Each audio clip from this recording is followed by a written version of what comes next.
کبھی وہ ہم سے میدان جنگ جیت جا لیتے ہیں اور کبھی ہم ان سے جیت لیتے ہیں۔ ہرقل نے پوچھا وہ تمہیں کس بات کا حکم دیتا ہے؟ تو میں نے کہا کہ وہ کہتا ہے کہ صرف ایک اللہ ہی کی عبادت کرو، اس کا کسی کو شریک نہ بناؤ، اور اپنے باپ دادا کی شرک کی باتیں چھوڑ دو، اور ہمیں نماز پڑھنے، سچ بولنے، پرہیزگاری اور صلح رحمی کے حکم دیتا ہے۔ یہ سب سن کر پھر ہرقل نے اپنے ترجمان سے کہا کہ ابو سفیان سے کہہ دو کہ یہ میں نے تم سے اس کا نسب پوچھا تو تم نے کہا کہ وہ ہم میں اعلی نسب ہے، اور پیغمبر اپنی قوم میں اعلیٰ نسب ہی بھیجے جایا کرتے ہیں۔ میں نے تم سے پوچھا کہ دعویٰ نبوت کی یہ بات تمہارے اندر اس سے پہلے کسی اور نے کی تھی؟ تو تم نے جواب دیا کہ نہیں۔ تب میں نے اپنے دل میں کہا کہ اگر یہ بات اس سے پہلے کی کسی نے کی ہی ہوتی تو میں سمجھتا کہ اس شخص نے بھی اسی بات کی تقلید کی ہے جو پہلے کی جا چکی ہے۔ میں نے تم سے پوچھا کہ اس کے بڑوں میں کوئی بادشاہ بھی گزرا ہے؟ تو تم نے کہا نہیں۔ تو میں نے دل میں کہا کہ ان کے بزرگوں میں سے کوئی بادشاہ ہوا ہوگا تو کہہ دوں گا کہ وہ شخص اس بہانہ اپنے آباء و اجداد کی بادشاہت اور ان کے ملک دوبارہ حاصل کرنا چاہتا ہے۔ اور میں نے تم سے پوچھا کہ اس بات کے کہنے یعنی پیغمبری کا دعویٰ کرنے سے پہلے تم نے کبھی اس کو دروغ گوئی کا الزام لگایا؟ تم نے کہا کہ نہیں۔ تو میں نے سمجھ لیا کہ جو شخص آدمیوں کے سراہ دروغ گوئی نہیں سے بچے وہ اللہ تعالیٰ کے بارے میں کیسے جھوٹی بات کہہ سکتا ہے۔ اور میں نے تم سے پوچھا کہ بڑے لوگ اس کے پیروی کر ہوتے ہیں یا کمزور آدمی؟ تو تم نے کہا کمزوروں نے اس کی اتباع کی ہے۔ تو دراصل یہی لوگ پیغمبروں کے متعین ہوتے ہیں۔ اور میں نے تم سے پوچھا کہ اس نے کے ساتھی پڑھ رہے ہیں یا کم ہو رہے ہیں، بڑھ رہے ہیں یا کم ہو رہے ہیں؟ تو تم نے کہا کہ وہ بڑھ رہے ہیں، اور ایمان کی کیفیت بھی یہی ہوتی ہے حتیٰ کہ وہ کامل ہو جاتا ہے۔ اور میں نے تم سے پوچھا کہ آیا کوئی شخص اس کے دین سے ناخوش ہو کر مرتد بھی ہو جاتا ہے؟ تو تم نے کہا نہیں۔ تو ایمان کی خاصیت بھی یہی ہے، جن کے دلوں میں اس کے مسرت رچ بس جائے وہ اس سے لوٹا نہیں کرتے۔ اور میں نے تم سے پوچھا کہ آیا وہ کبھی عہد شکنی کرتے ہیں؟ تو تم نے کہا کہ نہیں، پیغمبروں کا یہی حال ہوتا ہے۔ وہ تم میں سے کس چیز کے لیے کہتے ہیں؟ تم نے کہا کہ وہ ہمیں حکم دیتے ہیں کہ اللہ تعالیٰ کی عبادت کرو اور اس کے ساتھ کسی کو شریک نہ ٹھہراؤ، اور تمہیں بتوں کی پرستش سے روکتے ہیں، سچ بولنے اور پرہیزگاری کا حکم دیتے ہیں۔ لہٰذا اگر یہ باتیں جو تم کہہ رہے ہو سچ ہیں تو عنقریب وہ اس جگہ کا مالک ہو جائے گا کہ جہاں میرے یہ دونوں پاؤں ہیں۔ مجھے معلوم تھا کہ وہ پیغمبر آنے والا ہے، مگر مجھے یہ معلوم نہیں تھا کہ وہ تمہارے اندر ہوگا۔ اگر میں جانتا کہ اس تک پہنچ سکوں گا تو اس سے ملنے کے لیے ہر تکلیف گوارا کرتا۔ اگر میں اس کے پاس ہوتا تو اس کے پاؤں دھوتا۔ ہرقل نے رسول پاک صلی اللہ علیہ وسلم کہ وہ خط منگایا جو آپ نے دجیہ کلبی رسول پاک صلی اللہ علیہ وسلم کے ذریعے حاکم بصرہ کے پاس بھیجا تھا، اور اس نے وہ ہرقل کے پاس بھیج دیا تھا۔ پھر اس کو پڑھا تو اس میں لکھا تھا اللہ کے نام کے ساتھ جو نہایت مہربان اور رحم والا ہے۔ اللہ کے بندے اور اس کے پیغمبر محمد صلی اللہ علیہ وسلم کی طرف سے یہ خط ہے شاہ روم کے لیے۔ اس شخص پر سلام ہو جو ہدایت کی پیروی کرے۔ اس کے بعد میں آپ کے سامنے دعوت اسلام پیش کرتا ہوں۔ اگر آپ اسلام لے آئیں گے تو دین اور دنیا میں سلامتی نصیب ہوگی، اللہ آپ کو دوہرا ثواب دے گا، اور اگر آپ میری دعوت سے رد گردانی کریں گے تو آپ کی رعایا کا گناہ بھی آپ ہی پر ہوگا۔ اور اے اہل کتاب، ایک ایسی بات پر آ جاؤ جو ہمارے اور تمہارے درمیان یکساں ہے، وہ یہ ہے کہ ہم اللہ کے سوا کسی کی عبادت نہ کریں اور کسی کو اس کا شریک نہ ٹھہرائیں، اور نہ ہم میں سے کوئی کسی کو اللہ تعالیٰ کے سوا اپنے رب بنائے۔ پھر اگر وہ اہل کتاب اس بات سے منہ پھیر لیں تو مسلمانوں، تم ان میں سے کہہ دو کہ تم مانو یا نہ مانو، ہم تو ایک اللہ کی اطاعت گزار ہیں۔ ابو سفیان کہتے ہیں کہ جب ہرقل نے جو کچھ کہا تھا کہہ دیا اور خط پڑھ کر فارغ ہوا تو اس نے ارد گرد بہت شور ہوتا دیکھا، بہت سی آوازیں اٹھیں اور ہمیں باہر نکال دیا گیا۔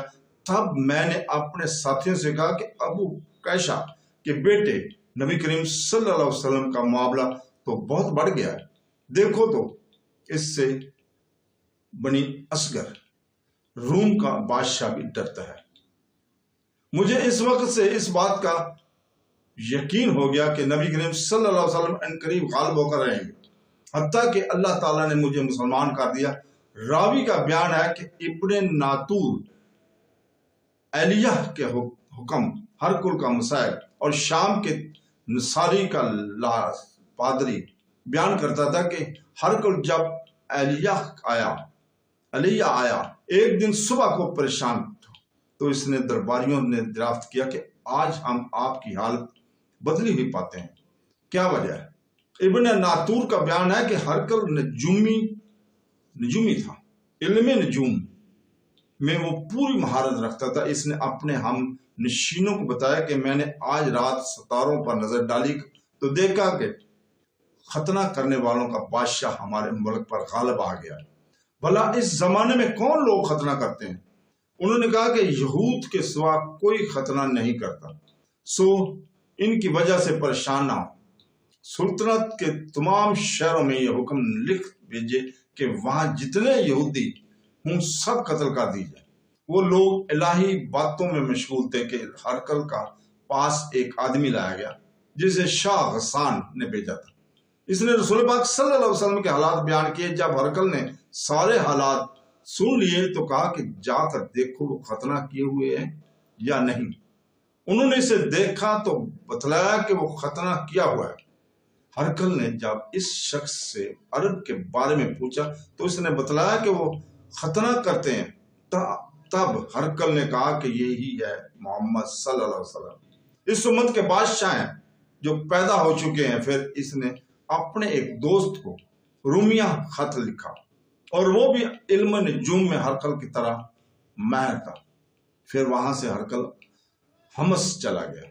ابھی حمص سے نکلا نہیں تھا کہ اس کے دوست کا خط ہے اس کے جواب میں کہ اس کی رائے بھی نبی کریم صلی اللہ علیہ وسلم کے ظہور کے بارے میں ہرقل کے موافق تھی کہ محمد صلی اللہ علیہ وسلم واقعی پیغمبر ہے۔ اس کے بعد ہرقل نے روم کے بڑے آدمیوں کو اپنے حمص کے محل میں طلب کیا اور اس کے حکم سے محل کے دروازے بند کر لیے گئے۔ پھر وہ اپنے خاص محل سے باہر آیا اور کہا، اے روم والو، کیا ہدایت اور کامیابی میں کچھ حصہ تمہارے لیے بھی ہے؟ اگر تم اپنی سلطنت کی بقا چاہتے ہو تو پھر اس نبی کی بیعت کر دو اور مسلمان ہو جاؤ۔ یہ سننا تھا کہ وہ لوگ وحشی گدھوں کی طرح دروازوں کی طرف دوڑے مگر انہیں بند پایا۔ آخر جب ہرقل نے اس بات سے ان کی یہ نفرت دیکھی اور ان کے ایمان لانے سے مایوس ہو گیا تو کہنے لگا کہ ان لوگوں کو میرے پاس لاؤ۔ جب وہ دوبارہ آئے تو اس نے کہا کہ میں نے جو بات کہی تھی اس سے تمہاری دینی پختگی کی آزمائش مقصود تھی، سو وہ میں نے دیکھ لی۔ تب یہ بات سن کر وہ سب کے سب اس کے سامنے سجدے میں گر پڑے اور اس سے خوش ہو گئے۔ بلاخر ہرقل کی آخری حالت یہی رہی۔